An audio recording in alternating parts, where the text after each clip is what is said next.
Yo, what is up, everybody? Welcome yet again to another episode. That's right, it is Jump the Sharp, your favorite sports betting podcast. So happy to be here for NFL Week 5 action. Oh, we're going to talk a little baseball. It's time to get in to the hunt for Red October, but now it's not really October anymore. It's November as well, but we'll be talking about that too. I am your host, Brian Hollywood Hagan, along with my co-host, the Woodman here, David Woody. What's up, brother? What's up, friends? I was just jotting down a little note about my baseball pick that you just reminded me of. I am so excited to be back talking about baseball, but mostly football, but also baseball.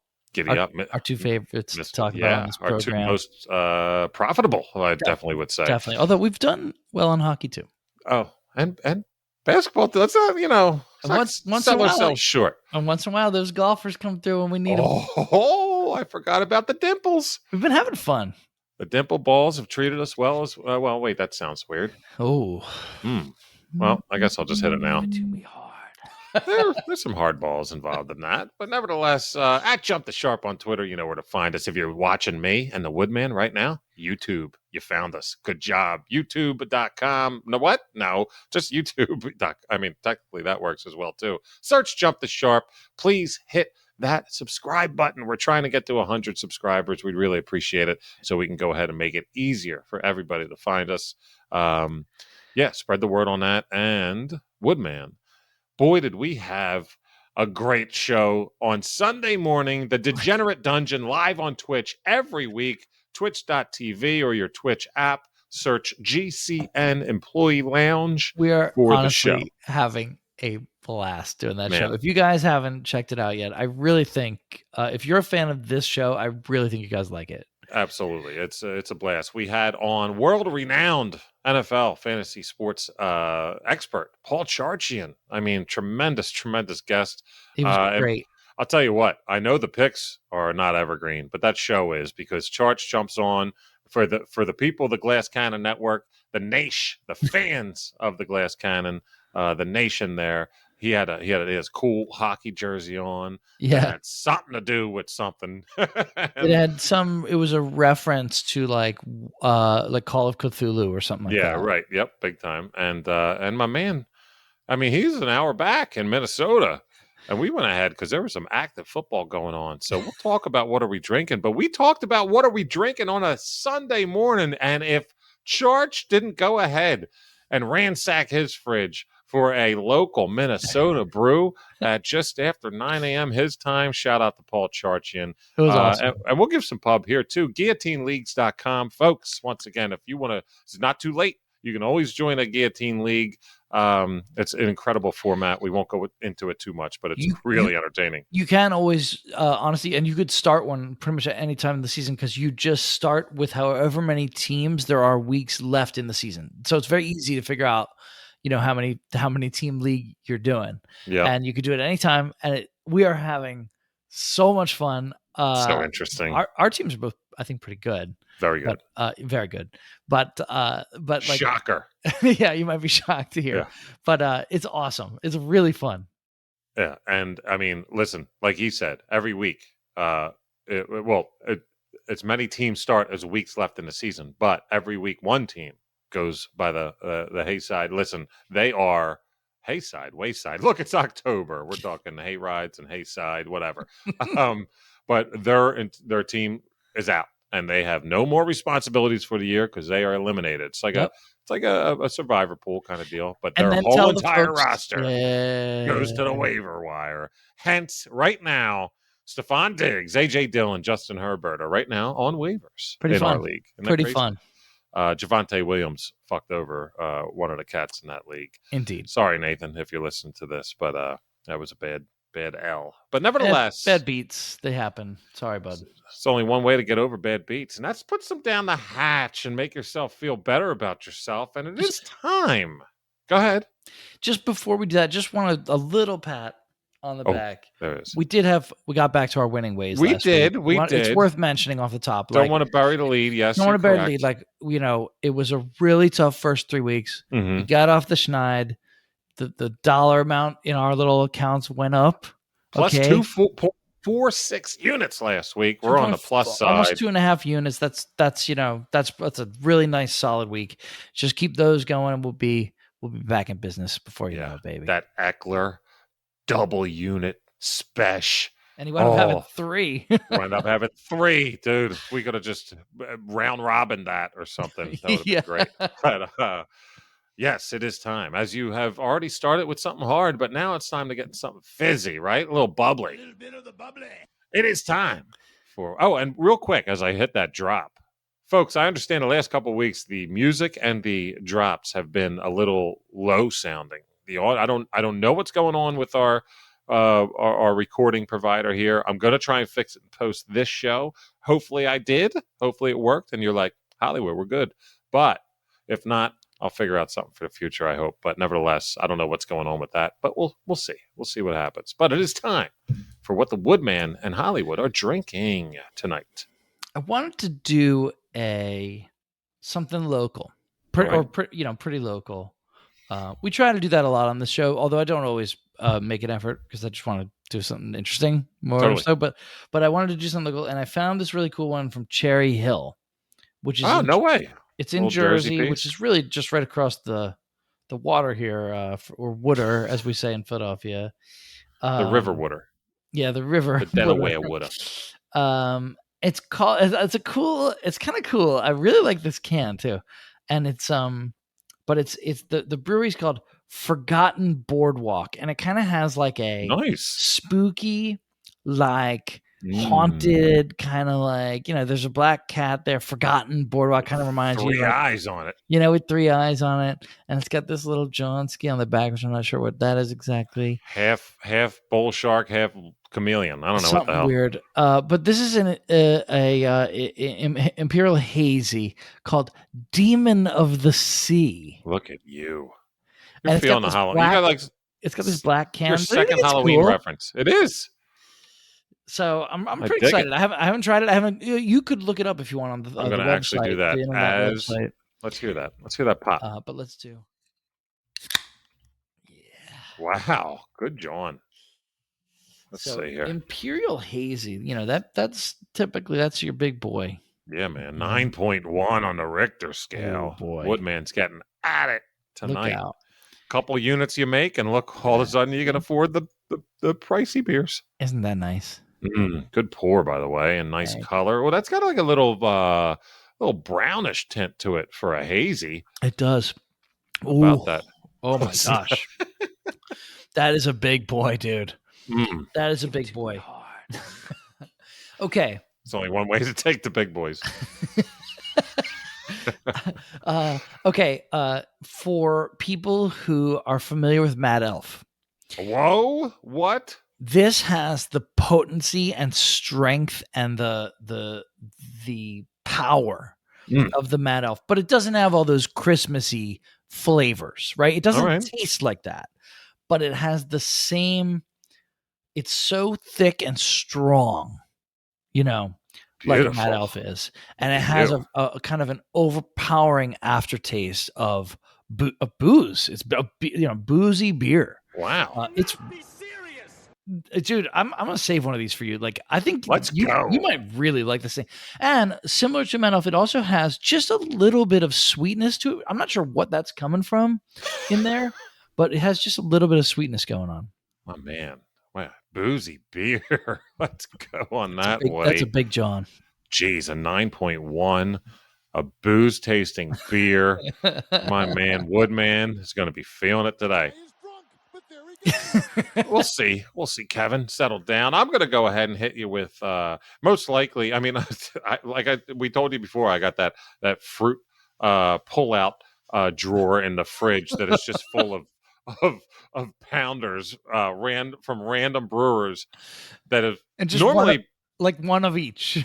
Like one of each. Yeah, because I was given 1 or 2 or 3, but I always side one. But a lot of these I've yet to have. This I don't remember. I'm probably sure I have, but shout out to Muscles Marinara because I can almost guarantee this is from him. Always appreciate our boy.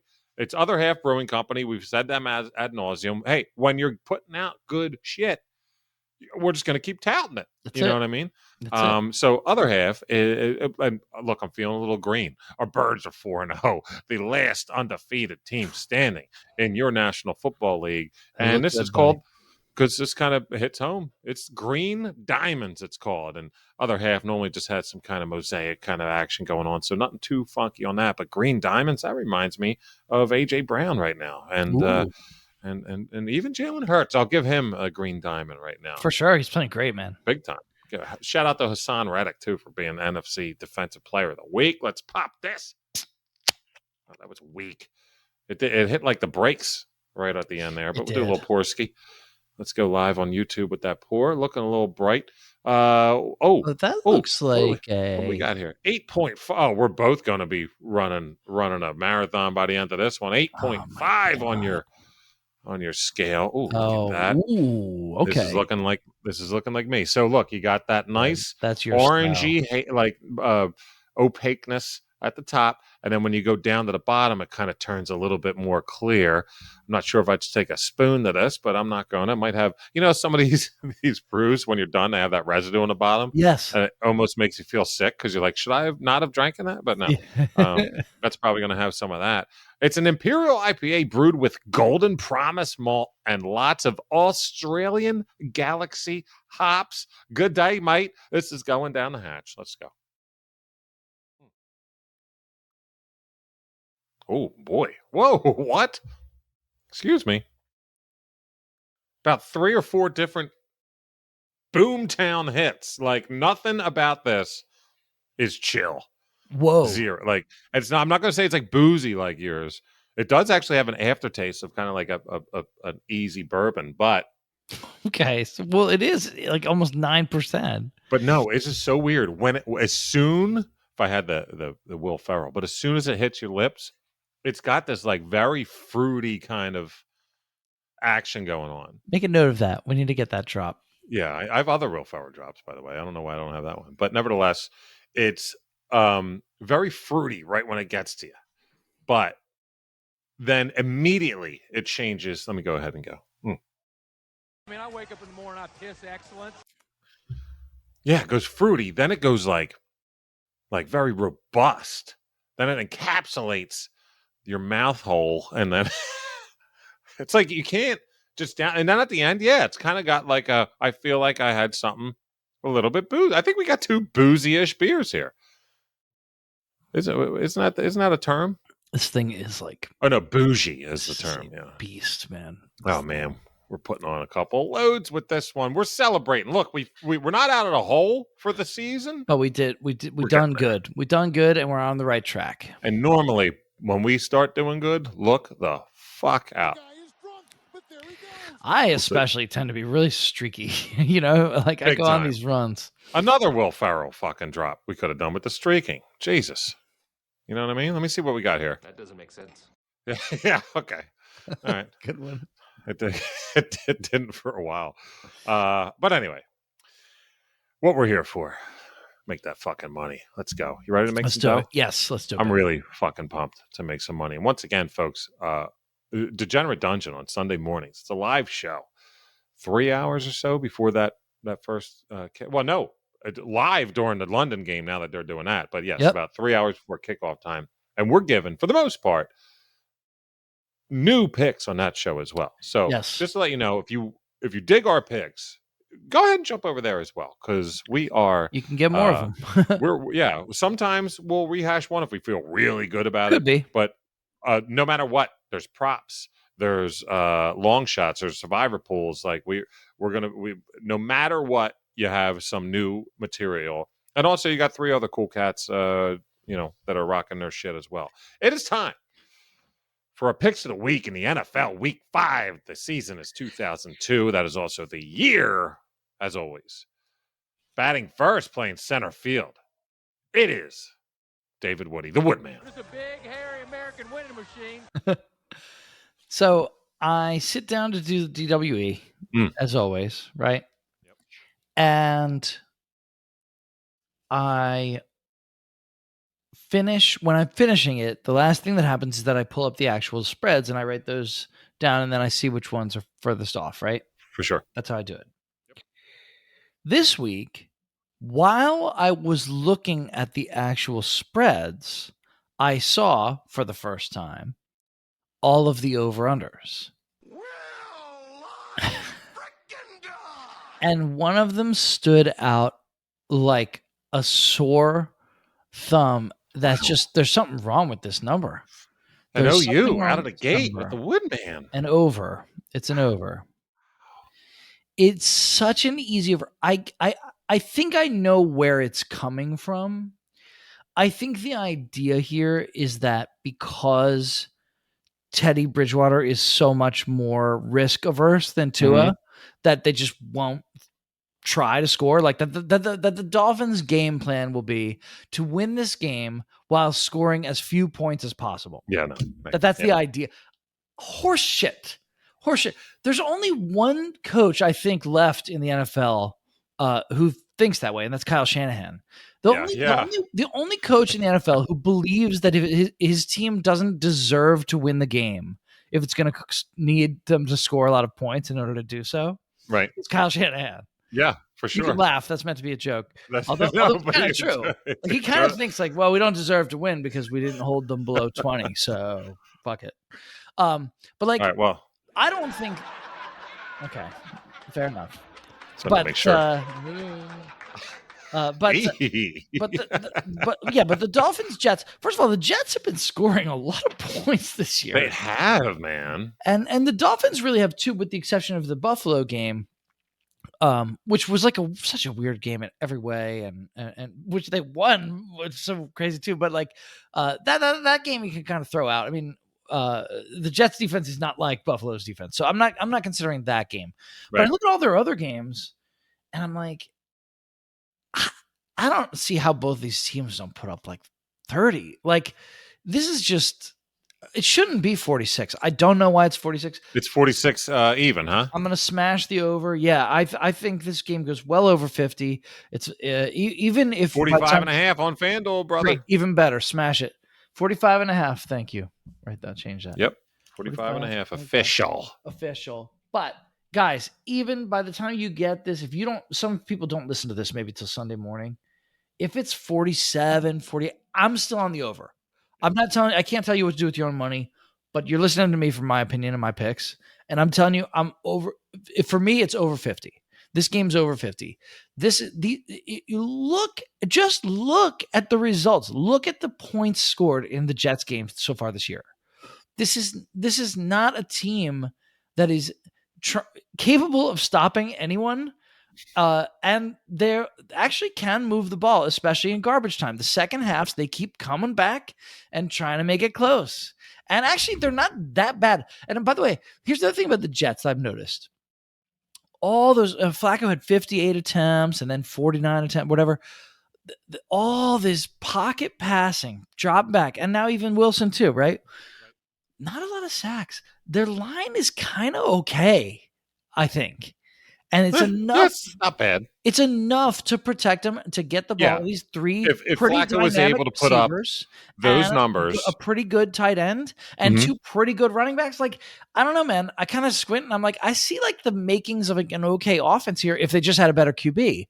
Well, if they have everything else, I think they could put up some points, and I think the Dolphins just trounce them anyway. I would imagine this is a monster game for Tyreek Hill, probably.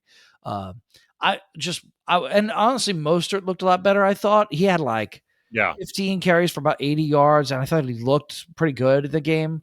I think he's starting to get more run. I think they're starting to realize Chase Edmonds just doesn't have the juice. Dude, when I did my preseason fantasy rankings, if we're looking at a thing from any pundit anywhere, first of all, I had Pollard as like the 12th overall running back. It's funny how he's going to finish. I still think he could do it. I'd Zeke at like 21. And I had Chase Edmonds barely, I don't know, in the top 40. Like, he's not great. Not 40.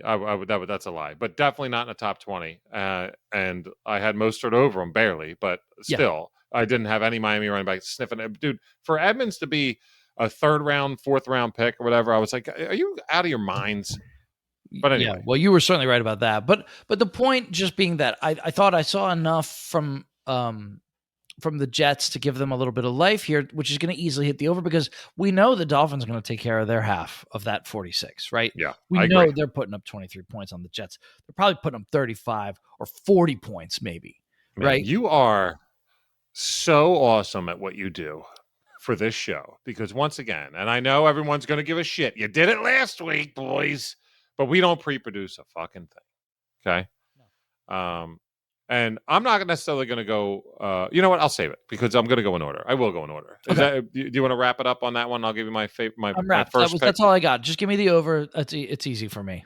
All right, I'm going to give you my pick of the week, and I'll save something for a little bit where I had it in line. Actually, now that I'm thinking about it, what I want to do is I'm going to give you. It's kind of chronological, but no, not really. Get yourself a win under your belt before the 1:00 start on Eastern time, and go ahead and fucking smack that goddamn Packers -8 line all day, our day in London. It's 8.5. I think on FanDuel 8 is where I found it on DraftKings. Packers -8. I know that people still think Aaron Rodgers is loopy. Look, he's still not performing like crazy. I get it, but he's been efficient, but he hasn't done a lot in terms of numbers because he hasn't thrown a ton. They snuck by a fucking millimeter hair on our own taints against the fucking Patriots last week. And if you don't think that does something, do you know what happened when they lost to Minnesota? Okay. If you don't think that does something to a perennial, just absolute contender, like a just pissed off kind of guy, Aaron Rodgers is going to be fired up. It's going to be in London. It's Aaron Rodgers versus Daniel Jones. And eight's a big number. I get it. The one thing I have been doing well on this year is picking the large numbers. You have. I've been able to sift through. No, I don't like the Rams' large number here, but I did like the Bills' large number there. I don't like the large number here. And I've been able to find the large numbers that I can handle because I'm used to handling large things. You know what I mean, Woodman? You want to look at that again?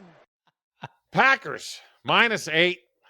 Sunday, early morning, afternoon, if you're in London. Saquon Barkley's versus the Green Bay Packers is what it's officially being called. Green Bay has only allowed 2 touchdowns on the ground through 4 games. And look, guess what? They have a 2-headed attack there in New York. You got Saquon and Danny Dimes. Look out, Woody. Hide your daughters. Our friends, the man from Duke. We have a friend, one of the Degenerate Dungeon guys, actually the CEO of the Glass Cannon. Troy is a big Giants fan, and he and several other Giant fans that I know they get so frustrated with Jones because I think of all the quarterbacks we've talked before on this show about how clueless sometimes like people like Carson Wentz can be. I wonder if Jones isn't even worse. It's like this. It's the same thing, but it's a little more often. It's like on almost every play, it just seems like he does not know where he's supposed to go with the ball. The man threw for what was his line last week? I'm doing this on the fly. Like he threw for what? Maybe, I don't know, 12 completions or something? No, scratch that. 8 for 13 for 71 yards through the air last week. That's the entire game, guys. Like that's not a quarter. He ran 6 times for 68 yards and 2 titties. Like, get out of here with this. This like now they're going to expect him to be a dual threat. Well, no, he's still that was still a solo threat game. I'm not putting anything on Daniel Jones. He's going to be pressured, by the way. Green Bay does get pressure. Averages 3 sacks a game, 4 last week.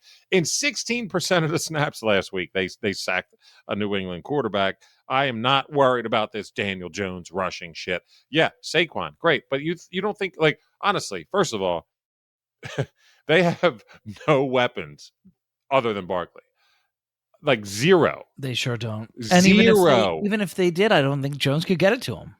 I don't think it's really hard to coach against how to prepare against the New York Football Giants. One guy, man. It's just one guy. And the Packers are, besides the Eagles, which is great right now, but they're second as far as favorite for the NFC. And there's a reason why. And they're still Rodgers.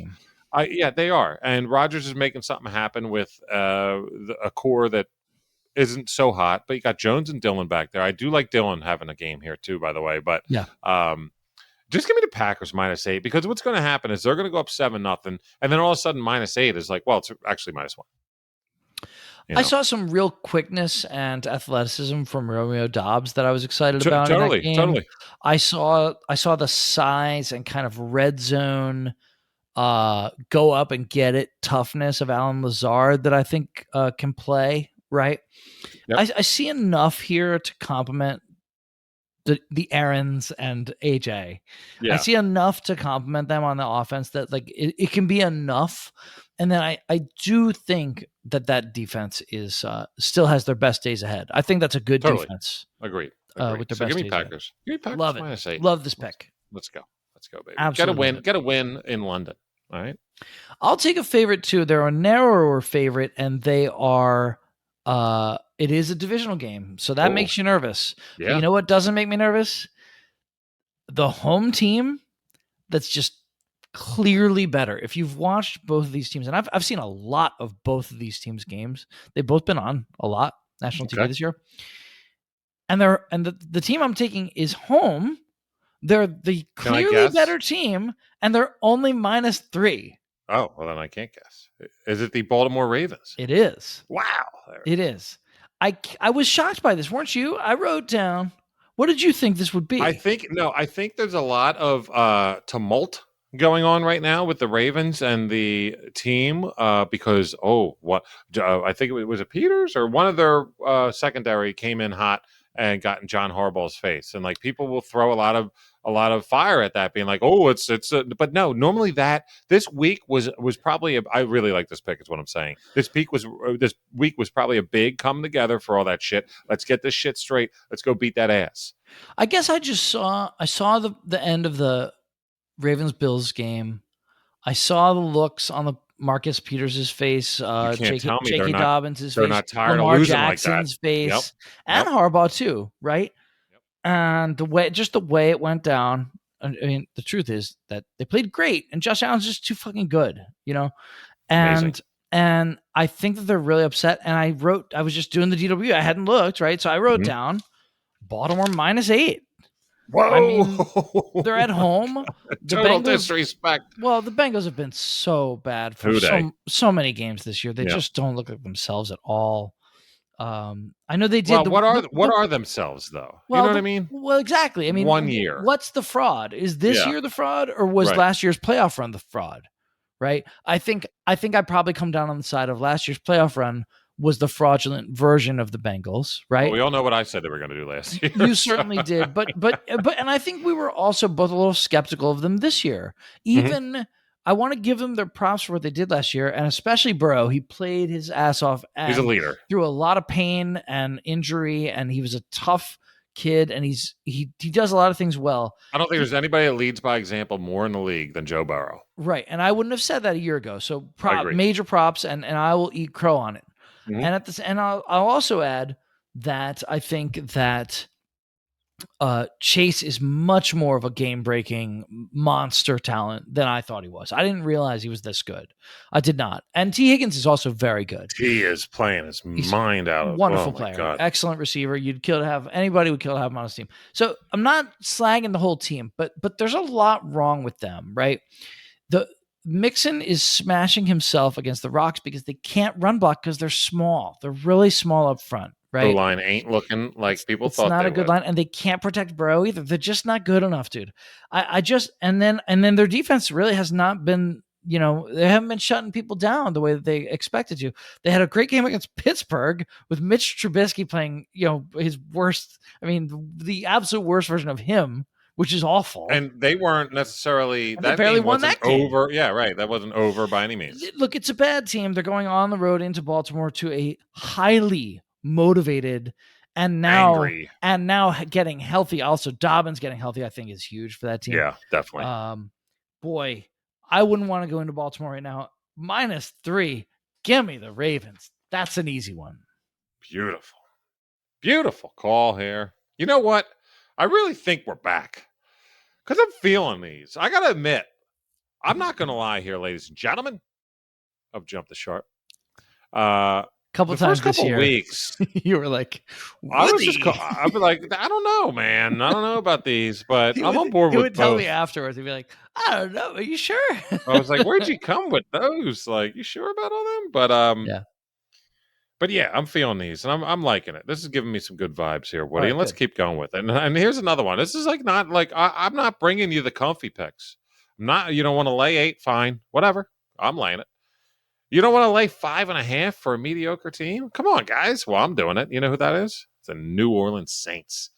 -5.5. They're home against the Seattle Seahawks. I know I keep picking on the Seahawks. Well, you know why?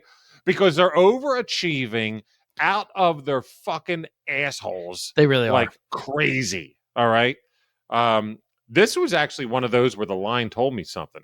Andy Dalton probably might be starting again, by the way. Yeah, it could be. They were a pick last week, ended up pushing if depending on when you, but yeah, it was basically a push. But Dalton showed it, like showed up in London, and the defense really showed up. And Yeah, they the defense. so much that they were making Cousins and Jefferson look like they didn't want to fucking look at each other on the sidelines. I mean, Jefferson wound up having a really nice day. He did. But Cousins did not at all. He didn't do anything to anyone else except for Jefferson. Right. And to go from London to now on the road against a pretty hostile environment. I know it's not the Drew Brees, Sean Payton led Saints, but there's still something there if they want to, they still got talent. Kamara will be back. He was limited today, so that's a good sign. So you're looking at a whole new big time weapon that will be back. I know he shit the bed this year, but the Cat's at least in the lineup, and that's a game changer. He's a great player, and so is Michael Absolutely. Thomas, and I think he'll be back as well. And I'm not going to lie. I'm just going to bet against talent over fucking, like, if you're going to, like, this is 2 field goals here that'll make you win. You don't even need the full touchdown. The Saints are way better than a touchdown better than the Seahawks. Okay. The Geno Smith Comeback Player of the Year 2022 tour is going to end soon, ladies and gentlemen. Oh, yeah. It will. Okay. It's going to fucking crash and burn. And if it's up to me, it's going to start this weekend. You can't just keep acting like he's not Geno Smith. All right? He is Geno Smith. The Seahawks will not make the playoffs. They'll probably be out of it by week 12. But something's going to happen, and it's going to happen soon. And in the fucking Superdome or whatever the fuck, they call it now. It was Ben's. Everybody calls it Superdome. Yeah, but dude, think about this. This line does tell you something. Put it this way. It tells me something. Saints -5.5 in the Superdome. You're telling me on a neutral field, this is less than a field goal? Really? Is that really what you tell? Less than a really touchdown, Vegas? on a neutral. Yeah, exactly. On a neutral field, it's less than a field goal. I don't buy it. No, I don't buy that. This is a recency kind of thing. If you guys listened to the Dungeon last week, if you tuned in, my pick was the Chargers. Now it got a little tight at the end, but then they pulled away -5.5. Charge didn't like it at all because he actually had Texans winning that game outright. But the reasoning for me was if you just go and rewind a couple of weeks, that Chargers line at Houston would have been like -11.5. It was like a free tease, a free one-leg teaser. This one to me, if this was 2 weeks ago or 3 weeks ago, this is easily an 8.5 line. Easy. That's a really useful kind of logical device that we can use to strip out some bias. That's really useful, dude. We're gonna come back to this again and again. It's when you know the makeup of a team. Let's get rid of our recency bias. 3 weeks ago, what would this line have been? Not this one specifically. I'm saying, like as a thought exercise in general. That's worth kind of putting in your back pocket. Yep. Because I think recency bias is a hell of a drug, man. It is, dude. And betting, it's incredible. Yeah. It's incredible. So yeah, I'll give me Saints -5.5. I'm not worried about Jameis missing. I mean, I know I had him preseason for most passing yards, which honestly, he wasn't too far off if he didn't get hurt. Right. And also, that wasn't because you think he's so great. No. He's a chucker. He's a chucker. The dude could have more interceptions than fucking touchdowns and still win that goddamn bet. But that was by the way, that was not that was a Hail Mary, if you will. It was plus, 3,000, whatever. Oh, yeah. No, yeah, nobody's flagging that. Something to have fun with. $10 to win 300. Let's go. So that's 4 out of the way. And guess what? I know what we did last week. We banged some heads together for a little bit of a different taste, and it got us on board. And I'm hoping that got us back on track because we're coming at you, folks, with a full regular 3-piece each. Woodman, your third pick of the week. What do we got? And I'm guessing your third one has something to do with my first one, but we'll come back to that. That's correct. We'll come back to it. Man, you are good. You know that? Well, you hinted. My third one is a little bit of a homer pick. I wrote down that I thought the Eagles would be 7-point favorites in Arizona. All right. They're actually 5.5. So I'll take the Eagles minus 5.5 in Arizona. I've almost never bet on the Eagles. No. I think Brian and I both almost superstitiously feels like bad luck or something. And no, I learned my lesson. It wasn't superstitious. I just learned my lesson. Well, when they lose, then not only did my team lose, but I also lost my bet.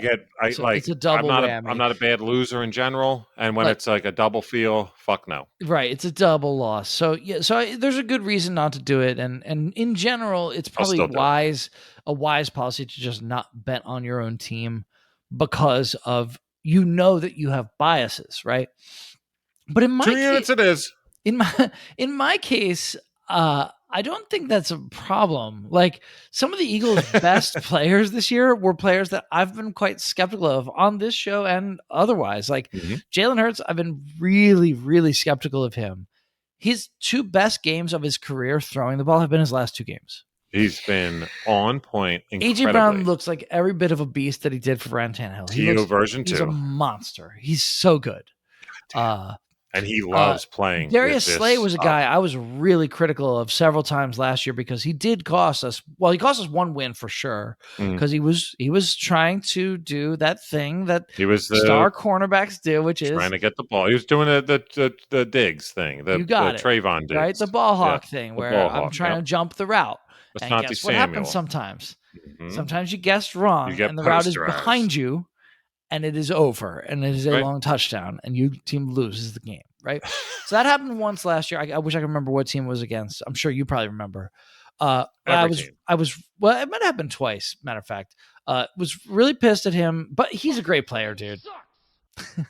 He's a really great player. He's having a wonderful year this year. I haven't seen him do that shit at all this year. I hope he doesn't go back to that. And of course, just I think everybody who's watched has noticed that the 2 things that are different about the Eagles this year versus any year since the Super Bowl year is the 2 biggest things are the lines. The defensive line is able to get pressure with 4, which is that's like the magic golden key that unlocks everything in the NFL on defense if you can do it, right? If you can get pressure with 4, you can beat Aaron Rodgers, Tom Brady, Patrick Mahomes, Josh Allen. There's nobody you can't beat if you can get pressure with 4 without blitzing. Come on. That's just the magic, because you got so many guys still to cover. And then in the box too, everything else is covered. There's nothing. If you get pressure with 4, there is not much an offense can do. Really. There's not much. In our Super Bowl year, if you remember, it was basically we had 7 or 8 very serviceable D linemen, and what they did was they rotated them. So they rose fresh every down. So fresh, boom, and that helped us get a We ring. got Brandon Graham back as well, and then the other piece playing to out it, of his mind, by the way. He's playing incredible. Yep. So that's part of it. Is that defensive line? I feel has been great. We thought the secondary would be good, and it has been.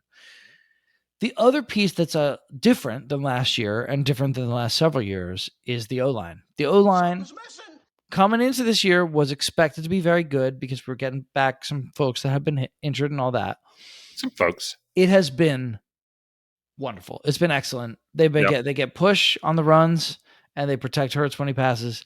It's been this is a better team. This is a much, much better team. And I think they really, I mean, it can be overstated how much they needed AJ Brown, but they really needed him. And he makes Hurts better. That opens up room for people like Miles Sanders to do things that Devontae Smith. Sanders has never had a game ever in his pro career like he had on Sunday. Yeah, he probably won't again, but nevertheless, and he's so athletically again, talented. Looked good. He's so athletically talented.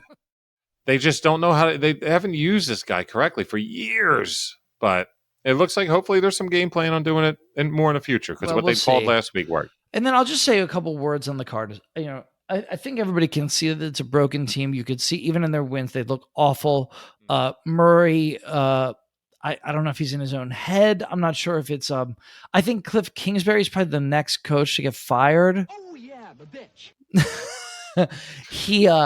He clearly it's one of those things where you don't have to be a big NFL head to look at the game, and you watch it. You watch a team like the Niners or the Ravens or the Patriots, and you watch them come out, and you're like, okay, that's a team that's prepared.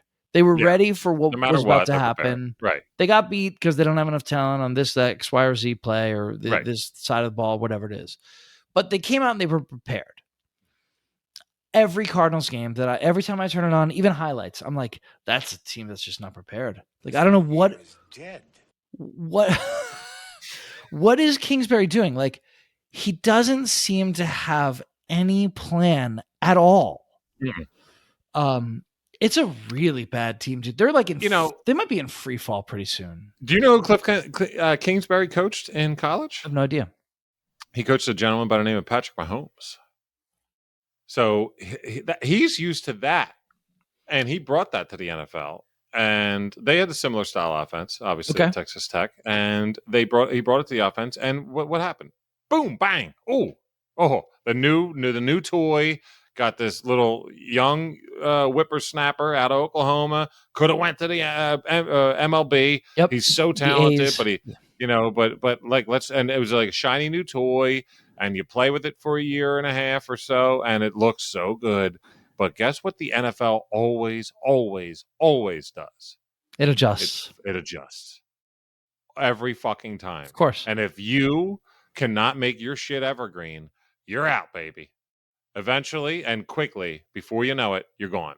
Yeah. And they have not evolved at all to the point where they evolved so excitingly that it got everybody's fucking nipples hard last year who's a Cardinals fan thinking, oh, we're going to go undefeated. We're the new Patriots. Like, everything's going to be great. And then by the end of the year, like literally in 8 weeks' time, they went from the new shiny new car to a fucking old piece of shit.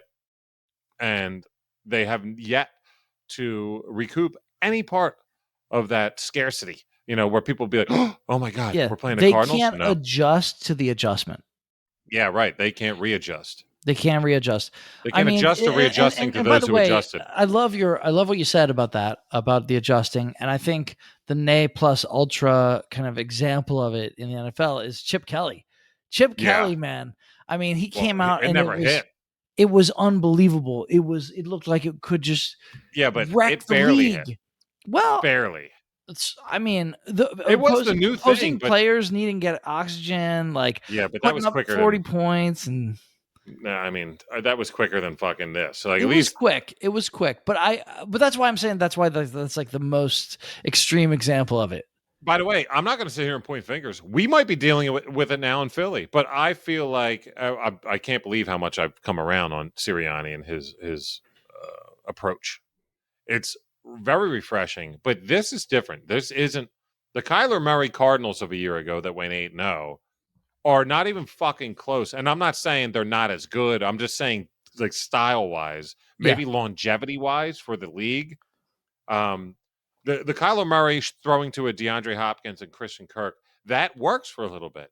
But the Jalen Hurts throwing to a guy like Devontae Smith, who is both of Hopkins and Kirk put together kind of, and then a guy like A.J. Brown, and using them similarly when you got a big fucking hard-ass motherfucker that's going to get a touchdown when he catches on the 5 and two fuckers try and get him, and he says, no, I'm just going to get in. Then you got this swift route runner who will go up, get his head smashed into the ground, shake it off, and say, let's go, boys. Like, this is a different team. It's got moxie. I think the Eagles might be on something this year. But yeah.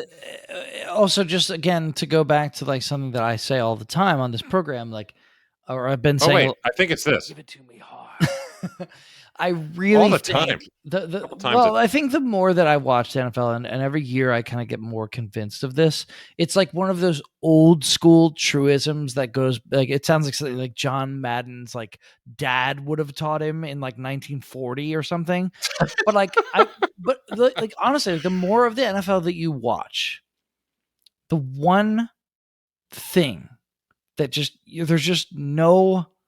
there's no scheme or talent or trickery or substituting or anything for it. Like Mhm. nothing you do with your skill weapons can make up for not being good in the trenches.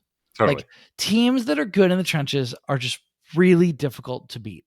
It's absolutely why the Bucks won the Super Bowl 2 years ago. I know it was Brady. I get Brady. I'm not trying to take anything away from Brady. No, Brady I get it. lovers. I get it. I'm all right. Yes. Of course, he's great. Right. You want to crown him? Then crown their ass. Sure. Crown his ass. Sure. But that team doesn't win that game if that D-line is not in Mahomes' face the way they were the entire fucking game. Correct? I agree. Absolutely. They wouldn't even Dude, be he there. looked- They wouldn't even no. made it there. I mean, Yeah, no, he was. he- What are we getting at here? We got to wrap this pick up. What are we getting at? offensive and defensive lines are very important in the NFL. Is that it? And the Eagles have two of the best. They're fantastic. Can't believe we said that. And the Eagles -5.5 is just a no-brainer. I can't. I'm surprised by the number. Wow, It's great. about the surprise by the number on the road, West Coast. All right, giddy up. Eagles -5.5. I can tell Brian doesn't love that pick. It's That's not that okay. I don't love it. I do like it. You like the moxie I'll tell you what. I do like the moxie. I always love the moxie. because it's jumping the sharp, baby. It's jumping a sharp, perfect segue. If you want to know why, it's not that I don't like the pick. I do like the pick. But if you want to know why I have a different view on the pick, tune in Sunday morning on the Degenerate Dungeon. All right. Twitch.tv/GCN Employee Lounge. I will be talking about this game again in some fashion, and I'll let you know why then. But right now, my third pick of the week, wow, has to do with, and I don't really have to say much about this, the Dolphins-Jets. It might be a high scorer. I think it will be, especially after the way Woody laid that out. Down with it. But you also said, what else do you say? Well, the Dolphins could easily put up 40. I think so. Well, they might. Dolphins -3. Gimme. Easy. Gimme.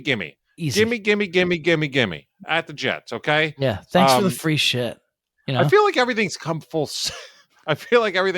circle here. Like, once again, I'm going to do what I said the other day. Like, this probably would have actually been the line week 1. Say the Dolphins started the year at the Jets. This would probably be the line, -3. Going into week 3, though, or week 4, yeah. this would have been like Dolphins -7.5, Dolphins -8.5. That's right. Yeah, of course it would have. And now just because of what happened last week, they lost in the Tua thing. Now it's 3, and the Jets won. And the way the Jets, they beat the Browns, then they lost to the Bengals bad, and then they beat the Steelers. But they're showing the ability to fight. They're not showing the ability to get out to a lead and hold it. And I think Miami, first of all, extra rest, by the way. If you remember, it was last Thursday that they played. Yes. I just think that Miami, what I do when it comes down to games like this, where when it hits me, like, boom, right away, and I say, wait a second, okay, why is this? Yeah. Let me just look at it. And ultimately, normally what I come down to rhythm, and I try and think what's going on. And I look at the Jets. They scored. This is what they've done this year. 9-31, 12-24. Okay? They're not staying the pace. They're not showing that they are good. They're just saying we have the ability to fight. So when I look at that, I come back to who's the more talented team. And when it is lopsided to a team that was literally undefeated until last week when they lost their starting quarterback, has a very serviceable backup, by the way. And I'm not Teddy's older now, and but he gets flustered. What they need to do, he's for every Miami bit as good as Geno Smith. If that's if that's the comparison, yeah. you know what I mean? Let's not compare him to him because I got Geno getting smoked this week. But nevertheless, he is great on the route reads when it happens. If he can get the ball out within 2.5 seconds, Miami's going to fucking murder him. If he has to scramble and do some shit, there might be some issue. But It's still -3 though. Like I'm not worried about a touchdown here. It's just a fucking field goal. Yeah. And I can't imagine that the Jets are going to put up any kind of major fight here that could jeopardize this. Also, what I wanted to say, and I wrote this down, and I'm so happy you said it. The appearance of Raheem Mostert last week is very, very clutch. I don't think people know this. And Edmonds might have a good game too. He's talented. I'm just saying when I was talking about the fantasy stuff, like he's talented. He has boom or bang. Like he's either really good, which happens once every 4 weeks, or just garbage. And he's been garbage. So maybe he'll be good. Maybe most would be good. But what they have is they have the ability to get a two-headed monster in the backfield to help alleviate Teddy to a very mediocre Jets defense. And guess what? I know Sauce Gardner, the third overall pick or whatever the fuck it was out of Cincy. Yeah, he's going to go up against people named what? Tyreek Hill and Jalen Waddle. Like, come on. They have a lot of fucking talented weapons, and a Dolphins -3 here. This is one of those. When I told you last week, I went in looking to picks. It was going to be I love them no matter what. The line's telling me something, and then my third was the line's telling me something, but I don't give a fuck. Yeah, and this is the line is telling me something, but I do not give a fuck. Give me Dolphins -3. What do you think? Huh? I love it. I've already tailed it. I put it in just as you're talking. Man, you're a lot better, and I love every bit of it. Woodman this week, Miami Jets over 45.5, Baltimore -3, Philly -5.5. Motherfuckers, we are jumping the sharp this week. We're laying left and right. You're laying on all three. This is great. I'm laying. I'm not going to go there. Packers -8, Saints -5.5 at home against the Seahawks. By the way, Packers in London versus Giants. Dolphins -3 at the Jets. We are laying fucking low here. Let's go, baby. You like that? Yes, sir. And you know what else you're going to like? The Pater prop is back after hitting the two-time double special. Austin Eckler scored 3-time, but it's all good. It made us some big-time cashish. Let's huge. try and make the Pater back. Let's get it back to what people looked forward to last year. A winner, right? Because after all, that's all we really want, isn't it, David Woody? We want at the top. Say it. I want winners. Yes. Okay. Trying to kill some time while I found it. Excellent. Do you want me to go first? Yes, that would be great. Sure. We've got I apologize. I talked Brian into the Browns last week. Well, no, we both agreed. We both agreed. I'm embarrassed. Yeah, it wasn't great. But I do think they and probably they lose again this week, honestly. But I think they can get some points against this Chargers defense, which is really banged up and has been they've taken a beating, and they've been giving up a lot of points as a result, right? They got a lot of second stringers, even a couple of practice squad guys in there. Yeah, so this might be a contender for an over, by the way, as well. This would be a good over. I wish the number were lower. It's honestly 47.5. Yeah, you're right, dude. That could go over easy. Over easy. You like your eggs over easy? How do you like your eggs? I do. I like them over easy. Over easy is good. Oh yeah. What's your go-to egg? If you have one egg for the rest of your life, you just scramble it up? It's scrambled. Yeah, it's got to be, right? So versatile. I can have them on a lot of different ways then. I can have a little breakfast burrito, taco, or something like that. Eat them by themselves. Maybe with I'm literally having this conversation because I'm starving right now. But have you ever done one of the over easies on a burger with a little avocado, a little hot sauce? I've done it, but it's been a long time. It's really good. I like it. I make the sunny side so it drools out when you bite into it. Yeah, I like the sunny side. Oh, let's go, right? This conversation's going nowhere. No, it's really good, man. Dr. Parcells, I'm sorry to tell you that it's going great. The doctor of thugonomics. Yeah. Pater prop, Kareem Hunt of the Cleveland Browns. I think this is probably receiving. It could be running. Yeah, the Chargers, the worst team in the league against receiving touchdowns. Running backs. Yeah, right. They actually have given up total to running backs in general. I think the second most, but by far the most receiving touchdowns. Just in general, dude. The defense, came into the year looking really good. They have talent, but boy, are they banged up. Yeah. And I all think over. what's great about this one is I get a nice number on this, dude. This is plus 165 here It's on fucking DK. amazing. Is that for real? Yeah. Jesus Christ. That's a good number from Hunt. I think he's due too, because I don't think he scored the last 2 weeks. I think he's ready. No, he scored 2 last weekend, but he didn't score at all the 3 weeks, No. the first three weeks of the season. No way. Oh, wait, I'm sorry. I have him in Scratch that. fantasy. There's no way he scored last I'm week. looking at him right now. He scored 2 week 1 and hasn't scored since. Yeah, there you go. That makes more sense. Oh, I'm all over this. Plus 165. Yeah, even more so. Like, right? Like he's just Holy shit. Wow. I love this actually. So let's see what I can pair it up with. Do I really need to talk more about this? I'm just going to say his name. And I don't, unfortunately, because FanDuel and DraftKings don't have their shit together on a Wednesday night yet. They don't have any odds for this, but it's probably going to be around, I would say maybe even money minus 110. Tyreek Hill. Okay. Tyreek Hill's my fucking pay dirt. That's it. I'm not going to sit here and talk about it. I just told you all that shit about Dolphins and Jets. You can't tell me that Teddy's main thing isn't going to be the scat wide out to just, okay, if I'm in trouble, because Jalen Waddle is probably the best for Teddy Bridgewater for yard gainage, if that's going to be a term I'm going to use right now, because Teddy's going to have to just drop back, read a route, and throw it. But when that route shits to bed, like I mentioned, Teddy's not going to be good running around. But there's one guy who's the best in the history of fucking football, it seems like, for that particular thing to find his way open. And Tyreek's going to find. I anticipate this being like literally, don't fret. When they're on the 3-yard line, you're like, shit, Tyreek. It's no. He'll if there's a play that lasts more than 5 seconds out of the pocket, it's going to be a Tyreek Hill touchdown.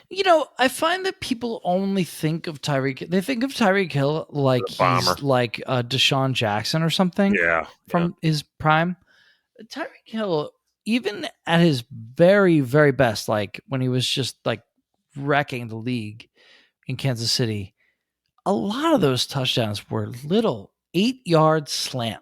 Can I say something else as well? And he just houses it because he's ridiculous with the ball in his hands, man.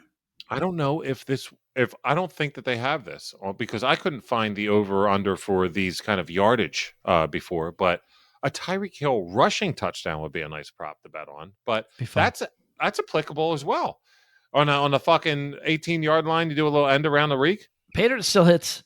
Paydirt still hits, Woodman. Damn Skippy. Man, you know what you're talking about, don't you? You like that?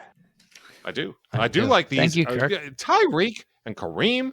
Let's go, baby. And when Tyreek gets that shit going, you know what? I'm going to do something real quick.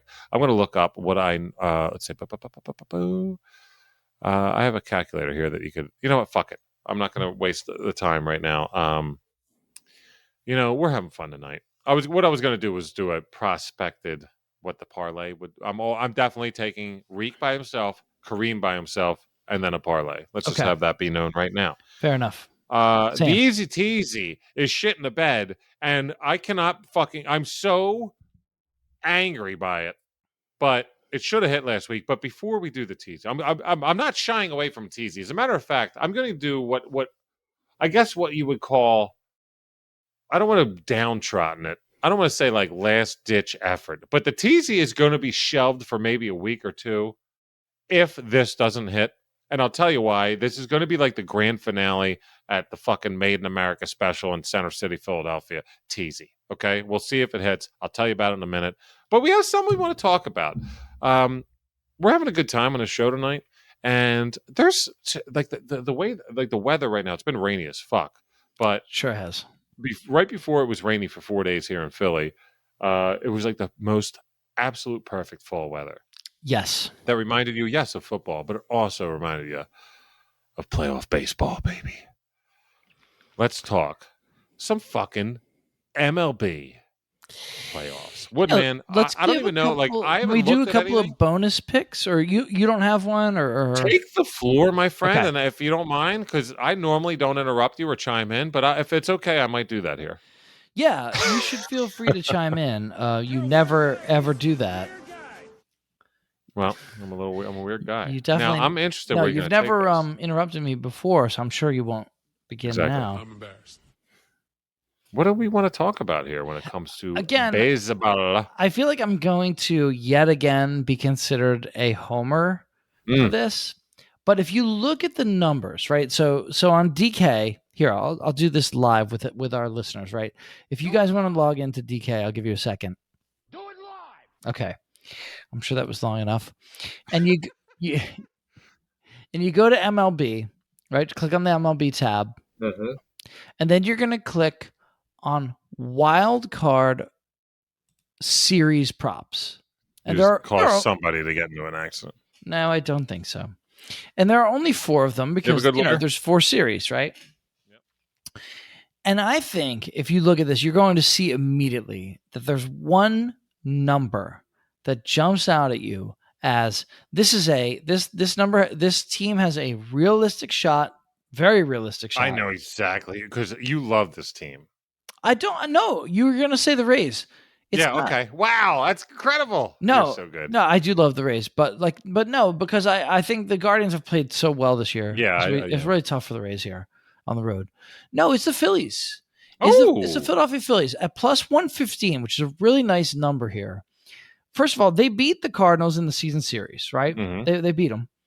Did they really? I didn't even know that. Yeah, they did. They played 7 times. They went 4-3. I remember Kyle Gibson threw a gem in Busch Stadium. Kyle Gibson threw a gem in Busch Stadium. Here's another little fun tidbit for you, tough guy. And this is the guy who's going to start game 1, okay? Why call me names? It's I'm 40. I love that one. It's true, by the way. It's a 3-game series, and this guy is going to pitch game 1. Guess what, tough guy? Zach Wheeler has 2 starts this year against the Cardinals. Oh, boy. Here we go. 14 scoreless innings. I fucking love it, Kirk. Let's go, baby. You got me pumped. What's the opening game? Is it set? I don't care. I'm betting on the series. Give me the Phillies to win the series. I will take however they got to do it, right? They win the first 2 games and it's over. They win 1 and 3, however it goes. But I love the Phillies here to win the series. It's Phillies minus 108, Cardinals minus 108. FanDuel can't make up their mind. Is that Wheeler versus for game 1? Right. Yeah. See, forget that. Give me the plus.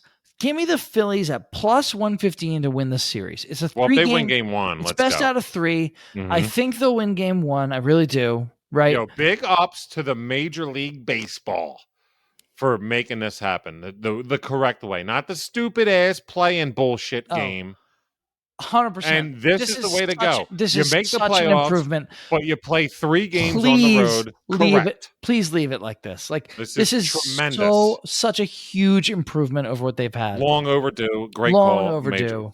And they've been doing it wrong for I guess about a decade. They had that. And by the way, game. Guess what else was correct? Well, the playing game was only 2 or 3 years, but yes. But no, dude. No, that was not a decade. I guarantee it was not a decade. They had 3 years. They had a play-in game. At least that might be like 2 teams that tied. 2012 or 13. They've had that. That's bullshit. You're incredibly out. You're out of the loop there. I don't think so. I'm a baseball guy. You want to look at that again? I think it does, Vin. Okay. Here, Google this. Infield fly rule. Braves Cardinals. Why am I doing this? Let's do it. We're gonna do it live. Hold on. Do it live. All right. So what do I do here? Infield fly rule. Braves. I see videos. Okay. Umpires get infield fly rule call right. What does this mean? Oh, what does it say about a game that happened in whatever year? What was the game? When left field umpire Sam Holbrook. It's I don't know. Coin flip game. You tough guy. What? In what year? You're the one looking at it on the internet. 2012 postseason. 2012, man. That's not an official play. Yes, it is. I need people. Where's Robbie Gisandi to help me out with this? They started the coin flip game in 2012, I think, or 10. I fucking hate it. All right, you're right. You know what? Sometimes fucking thing sucks. Oh, dude, don't be. You really, really like this has become just a drop show. Thing sucks. We're having fun. But give me the Phillies. A couple 9%ers and Woody and I just turned into drop whores. Give me the Phillies to defeat the Cardinals in the wild card series props. Plus 115 on DK. Let's fucking go. The heart of defeaty. Let's fucking go, baby. By the way, if you don't know what that's from, you suck. Okay? Do you know what that's from, Woody? I don't. Well, then guess what? Fucking thing sucks. And that thing is you. Okay. But it's from Moana. Learn and love Moana. I love Disney Moana. Movie I don't remember that. Shoot. Shoot. I shouldn't have had that 10th whiskey before watching Moana. You know what I love at Moana? An old fashioned. After I've had an old fashioned. Let's get a little silly here. You said picks. That's a great call for the series. Do you have a World Series pick? Do you want to find a good Phillies are at 30-1? Like, is that something that floats your boat? Geez, man, that's. Do you know tough. what floats my boat? And I hate to say it. What do you think? A team went from 6-1 down to 4-1 now because they just disintegrated. But when it comes to these series, all you need is two really good pitchers, and there's a team that's at plus 950 to win the World Series, and it's one of our most hated teams of all time, New York Mets. Oh yeah, that's a good number for sure. I mean, you got Scherzer and DeGrom going they 4 games a series if they get to that round. They could do it. Jesus Christ, plus 950. Yeah, that's a good number. You're right. It's interesting. It's getting 10-1 on that. In a comparable sport, like in another sport, let's say this was hockey or the NBA, you wouldn't see these numbers this big. Nope. For the third and fourth and fifth team, you wouldn't see numbers like this big for the favorite. I mean, Dodgers are plus 300. That's crazy. I thought that it'd be plus 150 by the time. Here, let me do something. See, here. Do you know why though? I'm gonna spoil this for you. I'm sorry to spoil everything, but no. The answer is that everything. You can't predict baseball. It is such a different game. Like, let me ask you a question. Go ahead. There's 12 teams in the playoffs. I'm going to give you the choice. You can either have 4 or you can have 8. Which team in which pool would you take? Would you take Dodgers, Astros, Braves, Yankees? Or would you take Mets, Jays, Cardinals, Rays, Guardians, Padres, Phillies, Mariners? Would I take the top 4 or the field? The rest of the field. Right, yeah. Yeah. Yeah, it's interesting. Yeah. In any other sport, that wouldn't even be a question. Yeah.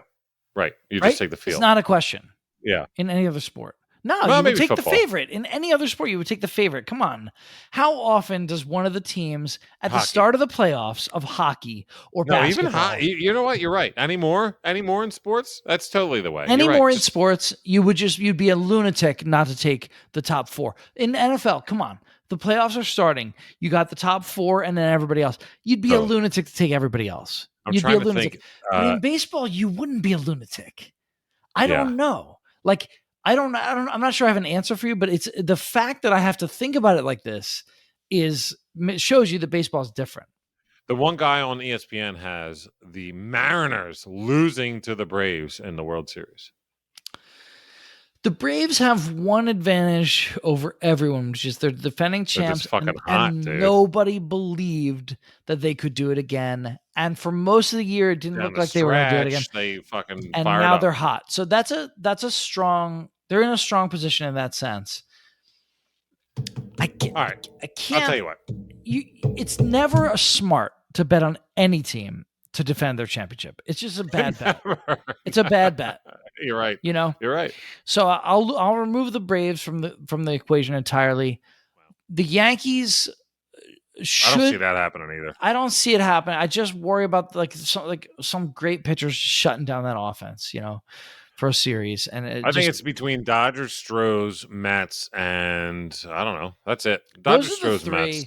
I agree. And so therefore, if we're making a bet, Mets by plus 950. far just take the Mets because the other 3 aren't giving you as much juice. Take the Mets, put at least a couple bucks on it. Maybe you put, I don't know, what do you put? Well, 10 to win. Put 10. 10 to win 95. You win $95, which is not nothing. Well, I have futures on. If the Dodgers, Stros, Mets. Yeah, I have some too. Padres, Phillies. So I got 5 out of the 12. If any one of those happens to, a certain amount of them is just to win the pennant. But let me put an end to that real quick because I'm a little hot for something here. You were saying if you're hot, I'm hot. I'm pissed off about something. Give me something. What do you got? It's a fucking teasy on the way out of the door here for NFL Week 5. We didn't do it yet. I'm fucking pissed. And last week should have hit. It's still over. It's 0-4. It's 0-4. Woody. But you know what I want to do? I want to make right. I want to make real right. This is the week we turn it around. Oh, boy, do we.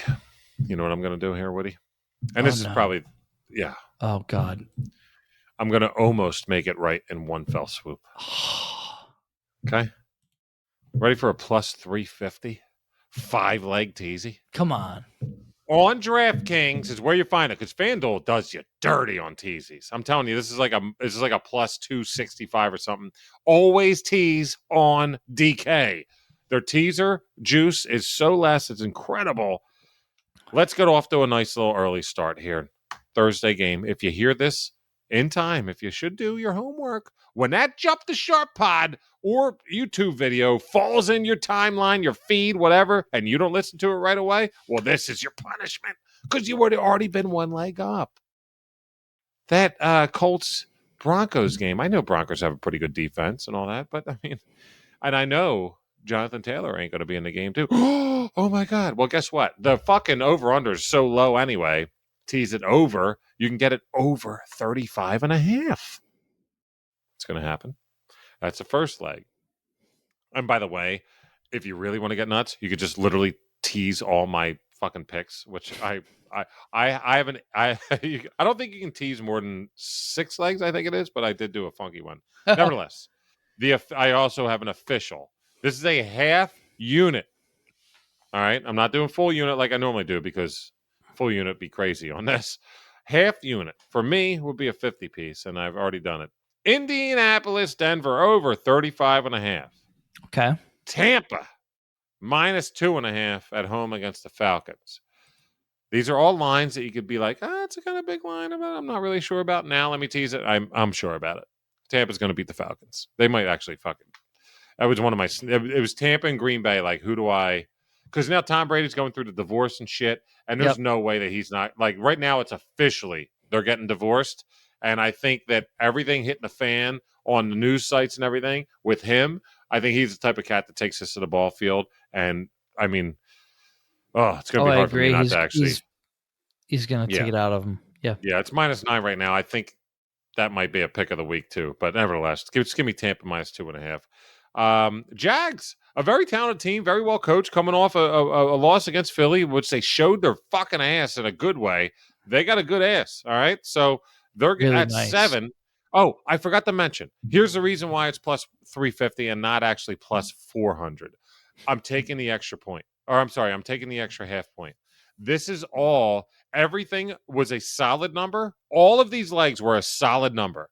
So I teased it my 6.5 points. You can do that on DK. You need to put in all the Johns. Then you'll hit the drop down on teasers. It says 6. You can drop it to 6.5, 7, 7.5. Do the 6.5 for this. Got it. So in essence, Tampa, because the Indy Denver game is 43 solid, 35.5. Tampa is 9 solid, 2.5. Because once again, a push on a tease, you lose. Jacksonville, 7 solid, tease it to a -0.5. Just need a W there. San Francisco, Carolina. This is going to be one of the most boring games in the history of fucking football. Right. And they have the balls to fucking put this line even at 39, get that up to 45.5 and take the under on that shit show, junk ass game.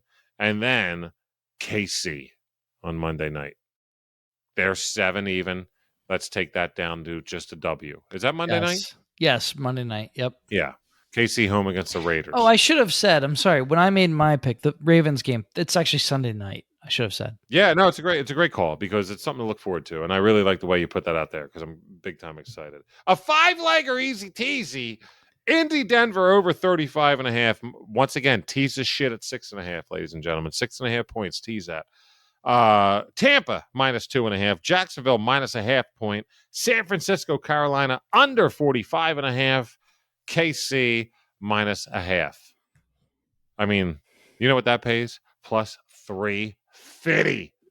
I'm telling you right now, man, it looks really 50 good. on that wins you 125. Love it. No, wait. No, it's like 175. 50 on that wins you 175. And we're going to get up on those units this week, ladies and gentlemen. I actually bet a little bit more than 50, almost near a unit. But nevertheless, Hollywood's looking to make some dough back. every now and again you start feeling yourself. And you got to figure out what point in the year is when you're going to hit your fucking stride. Woodman, feeling good, baby. I think let's double check here. I want to check something. Sorry, just vamp for a second. I want to check something. I'm going to vamp. Oh, good for you. Well, thank you. I never really hit that drop for me before, so that was fun. So vamping, does that mean I get dark? Does my couple of my teeth grow out? No, vamping means you're filling time. Oh, okay. I was going to say, I do kind of, if you're on YouTube, I kind of do have I was right. Okay. Thank you for doing that. Okay. So the Phillies and Cardinals play 3 games back-to-back days. I think almost all the wildcard games are. All of them are. They're all 3 in a row. Yep. Yeah, which is great, as it should be. That's So again, awesome. this is awesome, right? Yep. But badass, great job, MLB. Like for once, like a good decision from Rob Manfred. Probably not his idea. Rob Van Dam. What I love about this is my Phillies pick, which I know almost all of you will probably be tailing, is going to hit very late on Sunday night after you've already made a ton of money on all of our picks. And so then what's really fun about all that is then when that's all done and now your account balance is showing this fat fucking number that you never thought you could get to. You still have that teasy leg on Monday still got night. The last teasy leg of the Chiefs on Monday night. Let's go. Let's fucking go. We're going to have a day. This is fun. This is fun. This is a good week. I feel it. The vibes are good for this week. Much better vibes here. I think we got on the right track and we're in a good spot now. Yeah, we're going to carry these vibes over to Sunday morning on Degenerate Dungeon on Twitch. It's going to be fun, baby. Oh, you know what? You did the Tease Me Daddy last week. And it still didn't work. But at least it gave us... Yeah, you're right. If we win this week, you're going to bring that back forever. Okay, let's do that. Because honestly, if this doesn't hit this week, I mean, this is it's plus 350, so it's not like a given. But I feel strongly about every parts of these, and it'd be so fun if they could just last to Monday night, try and make plus 350. That'd be so fun. But you know what else is fun? Just doing this fucking show with my boy Woodman. We like to have fun. We do like to have a good time, and we like to have fun with you, ladies and gentlemen, on YouTube, on the podcast network, and at the Glass Cannon Employee Lounge on the Degenerate Dungeon. We'll see you on Sunday morning, folks. Enjoy yourself a hell of an NFL Week 5 and a beautiful MLB playoff start. Hell yeah. Thanks to the Woodman. Go Phillies, Woody. Go Phillies, man. Isn't that a badass thing? Are you pumped? Like, how pumped are you as being like a fucking like baseball lover that the Fightins are back in it? It's great. Also, just in general, I love this format here that they've come up with, and I even really like some of these matchups. Like, this is really, really fun. I think the Rays Guardians matchup is secretly maybe the tightest matchup. Yeah. In the whole kit and caboodle, and like, it could go either way. I wouldn't be surprised if it goes 3 games and all 3 games are like 4-3. You know what I mean? I'm absolutely, and by the way, I'm absolutely 100% doing a Rays Phillies game 1 parlay. They got Shane McClanahan, who fizzled down the stretch, but looked a little weird, but is fantastic. He's great, and they're plus 110. Phillies minus 108. And we know the Guardians can't hit. They were never here because they could hit. They're not here. Their hitting is not why they're here. Dare I do Rays, Phillies, Mariners? Plus 814. It's fun. Who the Mariners play? Mariners are at the Blue Jays. They have Castillo going against Alex Manoah. Now, how about this? Here's my official. Here we go. Off the cuff. Ooh. Rays, Phillies, Mariners, Mets. That 4-legger is 1457. Rays, McClanahan versus Bieber. Phillies, Wheeler versus Wainwright. Mariners, Castillo versus Manoah. Yeah. And Mets, you got Scherzer against Darvish. Yeah, I can get on board with it. I would say do it let's do a small amount because that is such a nice payout. You don't have to bet a lot. I love it. A little 10 piece to win 145. Yeah. Like whatever. Yeah, I love it. Let's have a day. All right. Well, I love doing the show with you, but it's getting a little late here, my friend. It is, sir. Let's go have ourselves a hell of an NFL Week 5. That's the Woodman. Love you, brother. Love you too, man. I'm Hollywood saying peace the fuck out.